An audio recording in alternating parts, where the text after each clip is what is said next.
odayaashii waxgaradka deegaanka Golshane ee gobolka Sool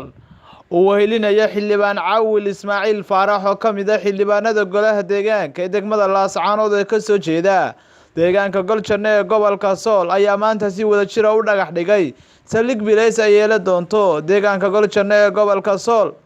Dhismaha saldhigan ayaa waxaa ka qayb qaadan doona odayaasha waxgaradka siyaasiyiinta iyo sidoo kale jaaliyada beesha Yaxya Cabdalle iyagoo sheegay inay soo dhaqsiyaha badan ay u dhisi doonaan saldhigaasi oo aanu ka dhagax dhignay maanta saldhig bileys iyadoo naga caawiyay xildhibaan Caawil Ismaaciil khayr Allah siiyo isagoo ka yimi gobolka Sool saldhiga dhulkiisa waxa bixiyay qadar Jibriil Xaajicige ama usradda reer Xaajicige aad baan ugu mahadnaqaynaa sida maartay cidii gacan ka geysanaysa sida qurba joogta sida maartay iyo cidii kale kastaba ee gacan ka geysanaysa waa ku soo dhaweynaynaa inay wax nagala qabato iyo annaga laftiga iyagoo wixii aan awoodno maartay waxba kala hadhayn oo maartay wixii aan awoodayda aan waxba kala hadhayn haddii aan laydmo magaalada iyo ummadda mujtamaca ee ku nool inaanu ka qayb qaadano diyaar baanu nahay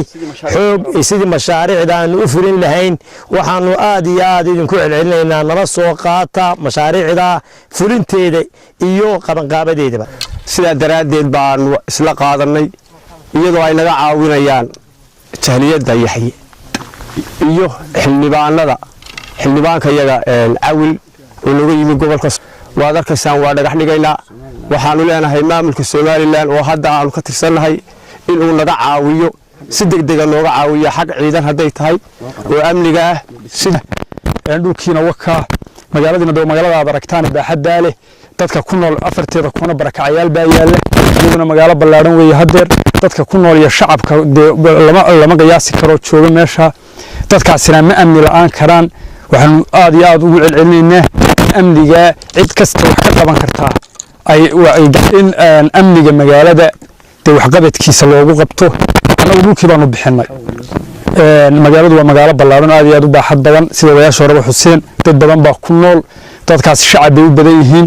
waxay u baahan yihiin in ciidan loo sameeyo ciidankana xukuumaddaanu ka doonayno ka tirsanahay ee Soomaaliland ugu dambeyntii xildhibaan Caawil Ismaaciil Faarax oo kamid ah xildhibaanada golaha deegaanka degmada Laascaanood ee ka soo jeeda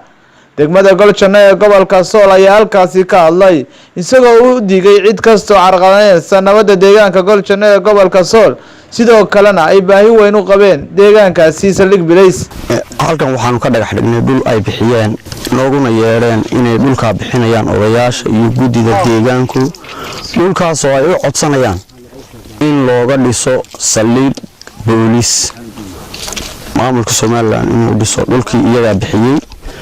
doorkii dhismahana way ka qayb qaadanayaan iyaga iyo qurba joogtoodu waana dhanyahay hadda iskool hoose leedahay waxay u baahan tahay magaalada dugsiga dhexe sida ay sheegeen markii la helo hadaba waxa halkan aan ku cadeynayaa anigu xildhibaan ka soo jeeday deegaanka Golshane inay dhulka aan maanta dhagax dhignay uu yahay dhul ciidan oo taliska ciidanka booliska Soomaaliland hantidiisa kamida wasiirka arrimaha gudaha iyo jananka ciidamada iyadoo ay codsi horena odayaashu soo qorteen oo ay soo gudbisteen waxaan ka codsanaynaa in loo dhiso dhulka ay bixiyeen